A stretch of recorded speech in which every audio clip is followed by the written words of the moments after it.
Brasil soma 14.725.975 casos e 406.437 mortes relacionadas à Covid-19.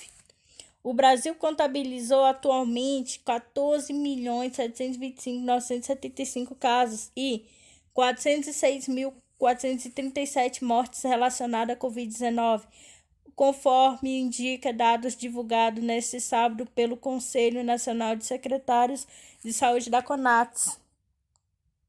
Ao longo das últimas 24 horas, de acordo com a CONAX, o país registrou 66.964 novos diagnósticos e 2.656 novos óbitos ligados ao novo coronavírus. Os números fazem referência ao período compreendido entre as 16 horas de sexta-feira, 30, e às 16 de sábado, 1º, e tem como fonte secretários estaduais de saúde.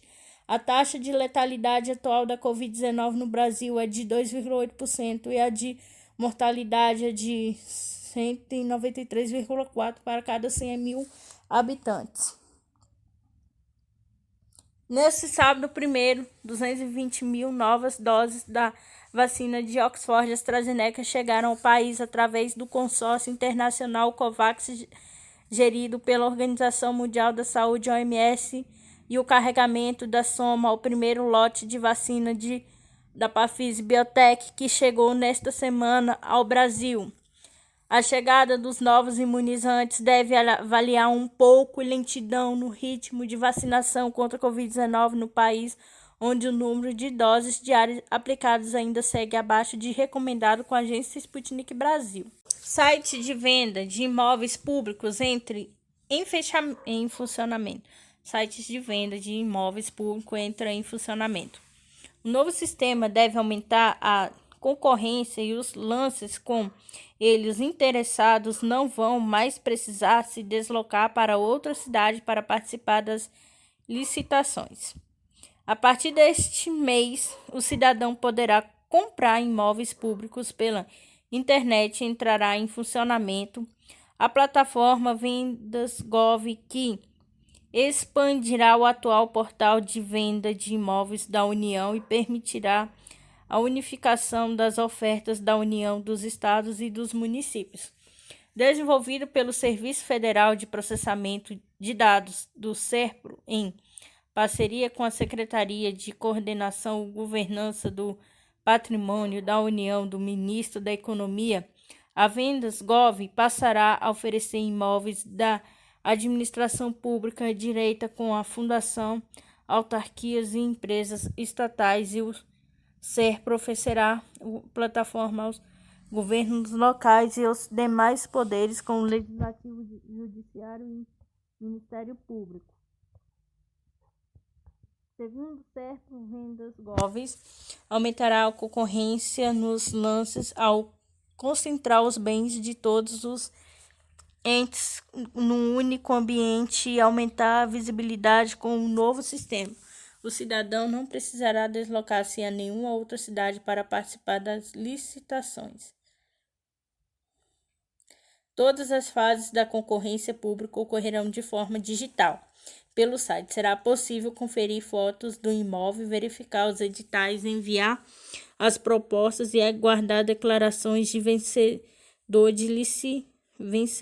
de licitação. A plataforma, no entanto, gere a alocação de imóveis não pública na imprensa nacional e também não contempla as etapas dos pós-vendas do imóvel, homologação, contrato de compra e venda e verbação no registro de imóvel. Quem pode participar?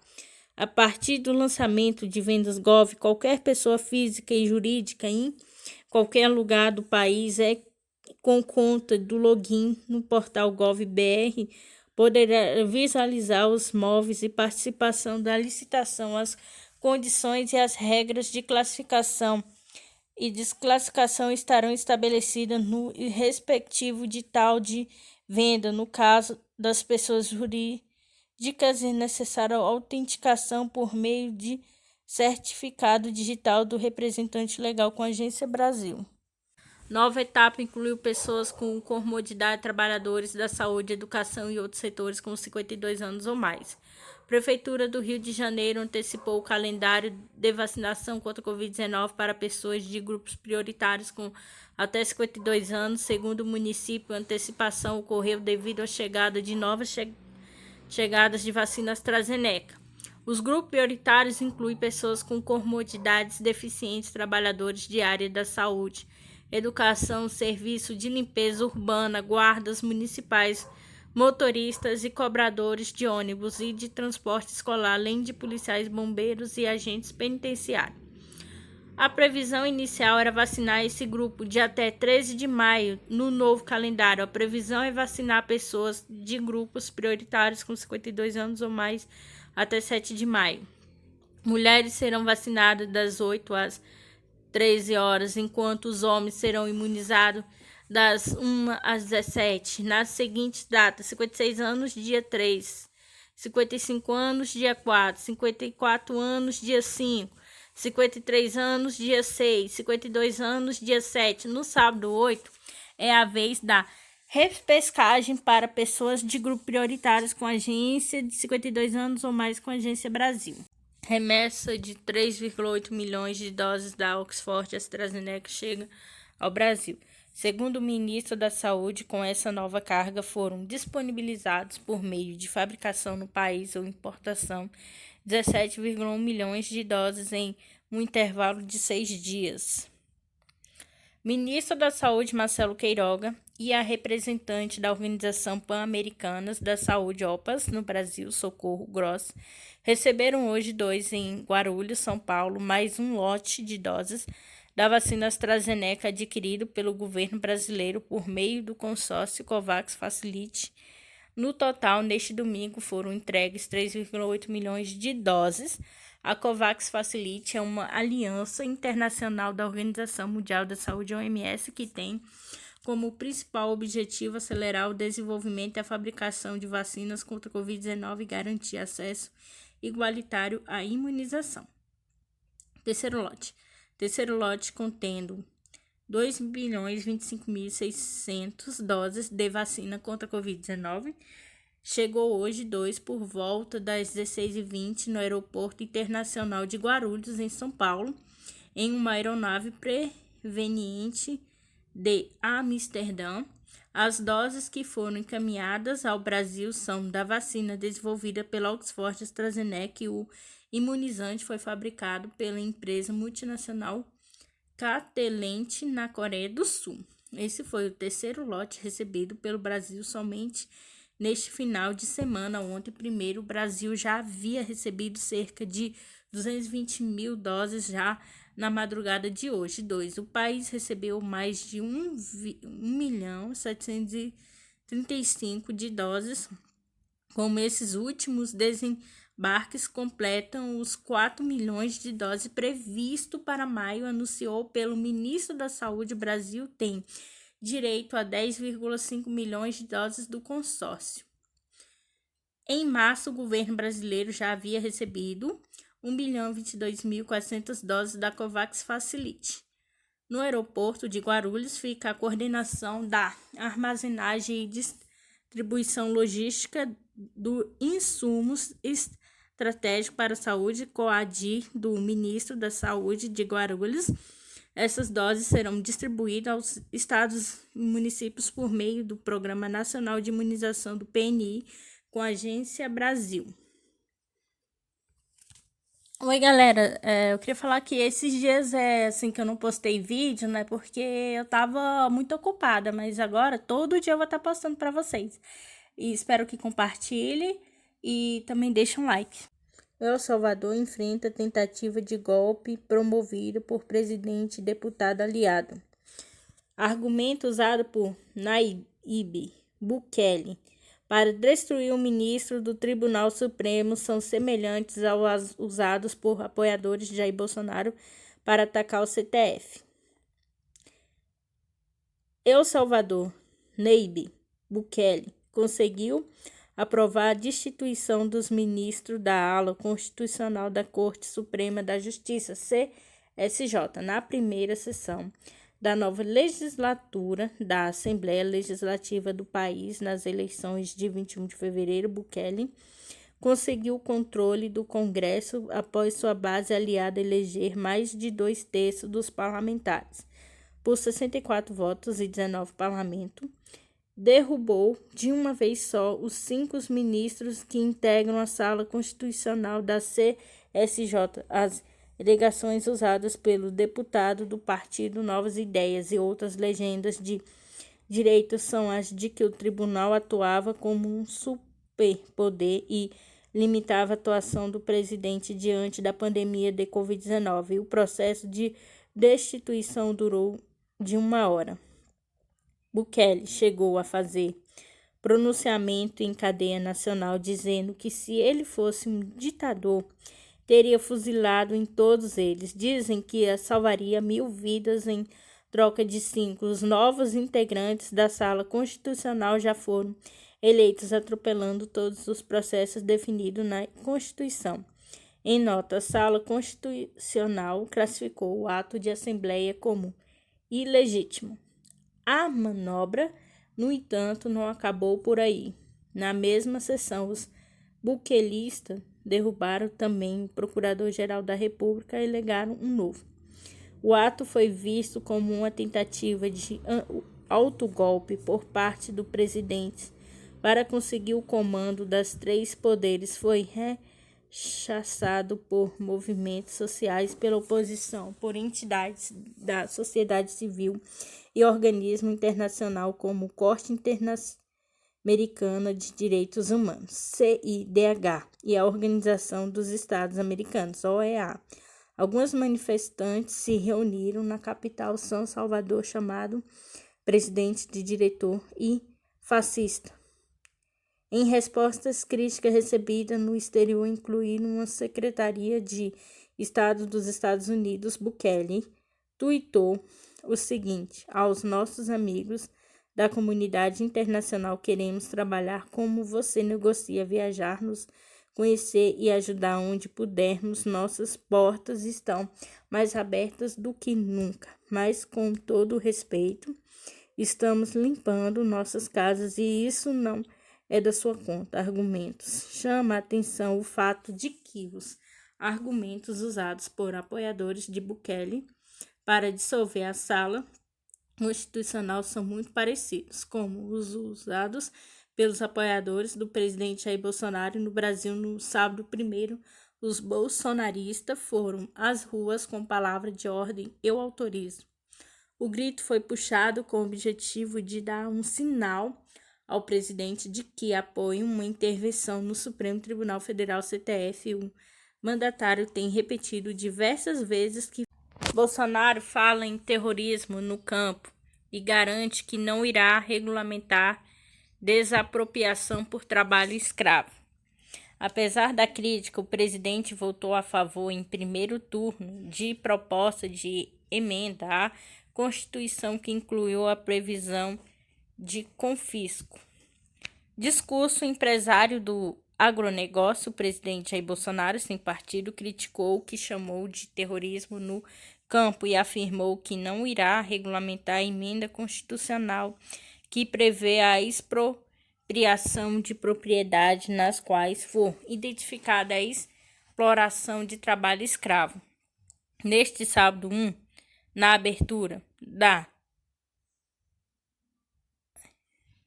86ª edição de Expo Zebu, o presidente disse que no momento oportuno pretende rever a emenda constitucional 81 aprovada em 2014, segundo a qual as propriedades rurais e urbanas confiscadas serão destinadas à reforma agrária e programas de habitação popular. Quando o momento se fizer oportuno, nos devemos sim rever a emenda constitucional 81 de 2014, que tornou vulnerável a questão da propriedade privada. É uma emenda em que ainda foi regulamentada e com toda certeza não será regulamentada em nosso governo, afirmou. A emenda constitucional também prevê a expropriação de terras nas quais for constatada a plantação de plantas psicotrópicas, ela ressalta que todo o valor econômico apreendido em decorrência do tráfico ilícito de entorpecente e da exploração de trabalho escravo será confiscado. A retirada da previsão do texto constitucional é uma das promessas feitas pelo presidente na campanha eleitoral de 2018, mas que até o momento não se realizou, apesar de ser tornado crítico da emenda. Bolsonaro votou em primeiro turno a favor da PEC, proposta de emenda à Constituição, que inclui o trecho.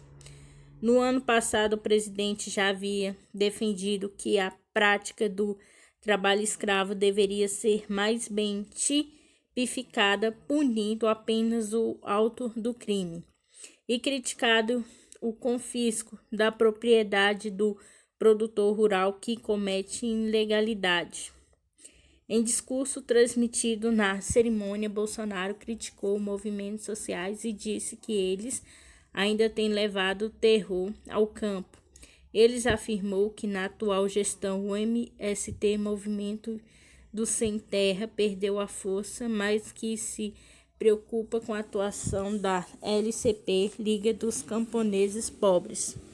Nós temos um foco mais grave do que os malefícios causados pelo MST em Rondônia. LCP tem levado terror no campo. Naquele estado, disse o presidente, segundo o qual relatou discutir com o governo Marcos Rocha uma estratégia para conter esse terrorismo no estado.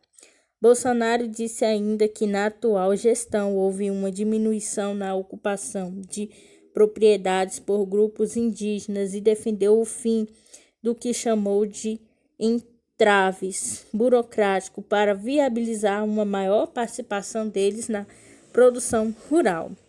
Ao lado de Bolsonaro, ministra da Agricultura, Tereza Cristina, parabenizou agricultores e pecuaristas pelo Dia do Trabalho e disse que mesmo em cenário de pandemia do coronavírus, eles garantiram a segurança alimentar do país.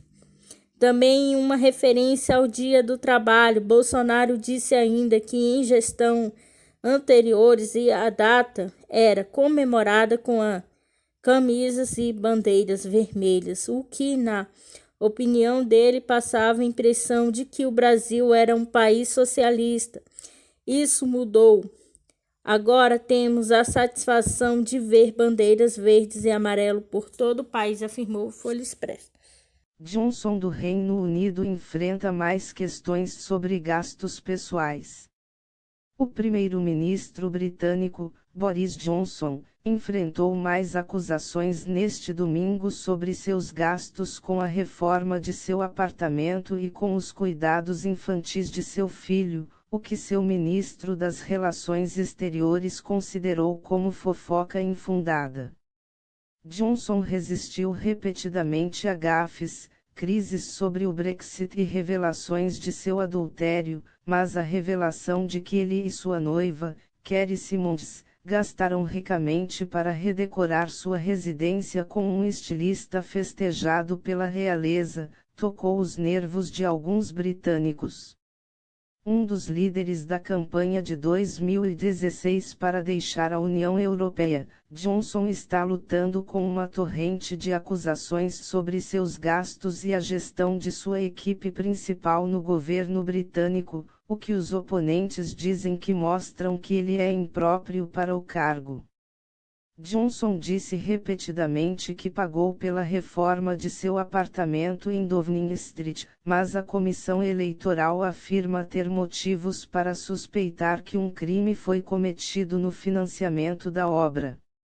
O Sunday Times disse que o custo total da obra foi de cerca de 200 mil libras, $276 mil, e que uma fatura foi liquidada diretamente por um doador do Partido Conservador, um benefício em espécie que deveria ser declarado às autoridades fiscais. O jornal também informou que um doador do Partido Conservador foi convidado a pagar por uma babá para o filho mais novo de Johnson, Wilfred. Não me importo em pagar por panfletos, mas me ressinto de ter que pagar para literalmente limpar o traseiro do bebê do primeiro-ministro, disse o doador não identificado. O escritório de Downing Street de Johnson não tratou dos custos de reforma relatados, mas disse em um comunicado: o primeiro-ministro cobriu os custos de todos os cuidados infantis. O Partido Conservador se recusou a comentar o relatório. O secretário de Relações Exteriores, Dominic Raab, se recusou a responder diretamente quem pagou inicialmente pelo trabalho e disse que não tinha ideia se um doador foi solicitado a pagar pela creche de Johnson. A última questão sobre a qual você perguntou é um exemplo de tagarelice, disse Raab à Sky TV. Ele disse que Johnson foi cristalino sobre as despesas com a reforma do apartamento. Antes das eleições locais de quinta-feira na maior parte da Grã-Bretanha, algumas pesquisas de opinião mostram que as avaliações de Johnson caíram. Seu partido também enfrenta uma eleição parlamentar em Hartlepool, no norte da Inglaterra, que o Partido Trabalhista de oposição controla há décadas. Tanto o alvoroço sobre o custo da reforma de Downing Street que Johnson na semana passada chegou a expressar seu amor por John Lewis, um varejista adorado por milhões de eleitores britânicos. A revista Tatler citou uma fonte não identificada dizendo que o trabalho melhorou o apartamento depois do pesadelo da mobília de John Lewis herdado da ex-primeira-ministra Theresa May, com a agência Reuters. Centro de produção de ferro do Primeiro Império Persa é encontrado no Irã. A descoberta ocorreu durante uma expedição que já encontrou 60 relíquias e sítios históricos de entre 25.000 e 35.000 anos. Uma equipe de arqueólogos encontrou centros de produção de ferro e fornos de fusão de minerais no distrito rural de Shahak, localizado na província de Aid no centro do Irã, segundo o The Tehran Times. A descoberta ocorreu durante uma expedição liderada pelo arqueólogo iraniano Hossein Azizi sob a supervisão do Instituto de Pesquisa do Patrimônio Cultural e Turismo. Os especialistas descobriram ao todo 60 relíquias e sítios históricos, incluindo casas, castelos, aquedutos, tumbas e cemitérios. Os objetos encontrados mais antigos são datados dos tempos do Paleolítico Médio Tardio, há aproximadamente 25.000 e 35.000 anos. Relativamente ao ferro, os dados existentes apontam que sua fabricação ocorria na região durante o Primeiro Império Persa, 550 e 330 a.C., o mais extenso e duradouro dos impérios persas. No momento de seu apogeu, o império incluía territórios que atualmente fazem parte da Etiópia, Turquia, Irã, Iraque, Grécia, Rússia, entre outros países, com agência Sputnik Brasil.